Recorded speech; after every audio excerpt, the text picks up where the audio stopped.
Nou, stiekem het feest vind ik het mooiste. Wat we hebben wat scootjes zien. Wat vind ik? Nee. Het feest eromheen. Ja, dat moet je net iets zijn.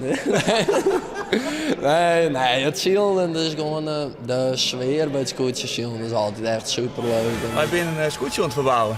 Een scootje wat eigenlijk oudskreun is. En die hebben wij toch nog redden kennen. Ik ga eerst zo dacht van, kan we net beter wat knapjes op schadelen, maar ja, uiteindelijk had er mee oorhalen. Dus wij gingen erin heen te zien emotioneel. Maar ja, toen iemand ik gelijk elkaar.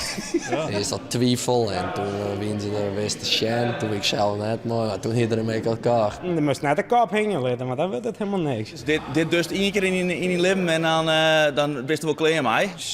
Ik vind Sion ik mooi, maar ik vind om zoeks op te bouwen, dat vind ik wel heel mooi eigenlijk. Het is alweer hartstikke mooi. Het is, maar al met al, dat maakt het plaatsje compleet. Zeg maar. Iedereen in de taart en iedereen heeft zijn specialiteit. Nou, van een dag, joh, ben ik...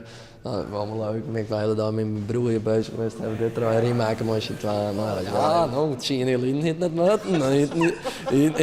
Jij een kwartier, dan jij alle uren, dan het slaan de rusje geweest. Nee, maar dat gaat al beter. Ja. We worden wat harder, dus dan gaat het wel. Ja. Tuurlijk, het is altijd lastig om te zitten, maar ik loop er wel in.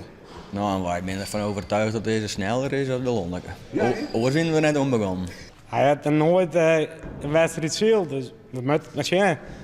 Maar er zit zoveel liefde in. Dus dat, Ja? Ik heb wel hele verwachtingen van het skip. Niet onbewenst.